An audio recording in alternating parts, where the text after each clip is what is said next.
You ever wake up tired, even after sleeping 8 hours? Like your body rested, but your mind did not?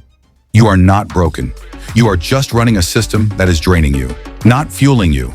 Let's fix that. Here are 5 rules to get your energy back. Rule number 1, cut caffeine early. That 4 p.m. coffee, it is still in your system at 2 a.m., wrecking your deep sleep. No caffeine afternoon. None. Rule number 2, protect your sleep. Sleep is not a checklist. It is a performance. No screens before bed. Black out your room. Same sleep schedule. Every night. Rule number 3, move your body. Lack of movement is killing your energy. Walk, lift, stretch. Energy is not saved. It is generated.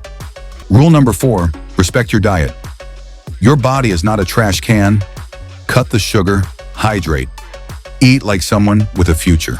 Rule number 5, stop searching for hacks. You do not need some secret supplement. You need consistency. The basics, done relentlessly, are the magic. Tired is not your identity. It is a warning sign. Fix your system, and you fix your life.